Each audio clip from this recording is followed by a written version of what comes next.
presentation for you about the magical power of isolation. How sitting alone can make you a genius. Let's be real. When people hear the word isolation, they immediately picture something like a lone weirdo in the woods, talking to squirrels, wearing a robe made out of moss, and naming their pet rock Greg. But before you start buying moss robes on Etsy, let me tell you, isolation, believe it or not, is where all kinds of magic happens. Not the abracadabra kind of magic, but the, wait, maybe I'm not a complete mess of a human. Maybe I'm actually kind of smart kind of magic. Yeah.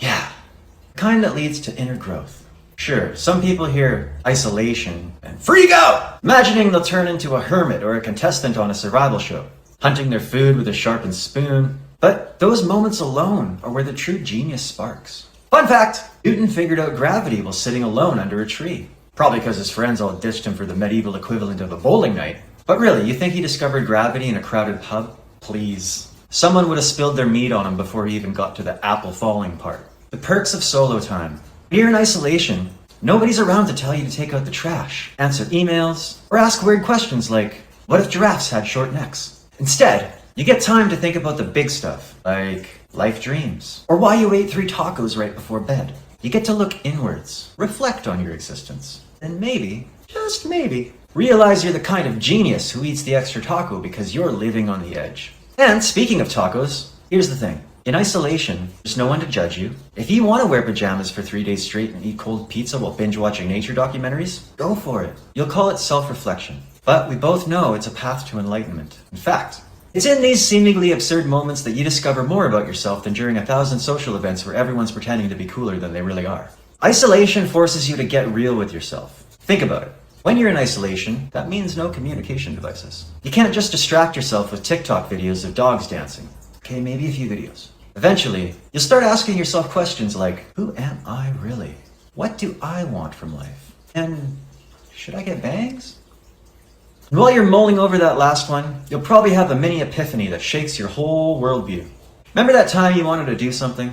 Like write a novel? Or start a podcast? But then your friend sent you a meme and 3 hours later you're on a website ranking the best fictional dragons. Yeah, isolation fixes that. Suddenly, you have time. Time to do all the things you said you were going to do. Like discover your hidden talent for bird watching, or perfecting the art of the croissant. Or, actually thinking about your future.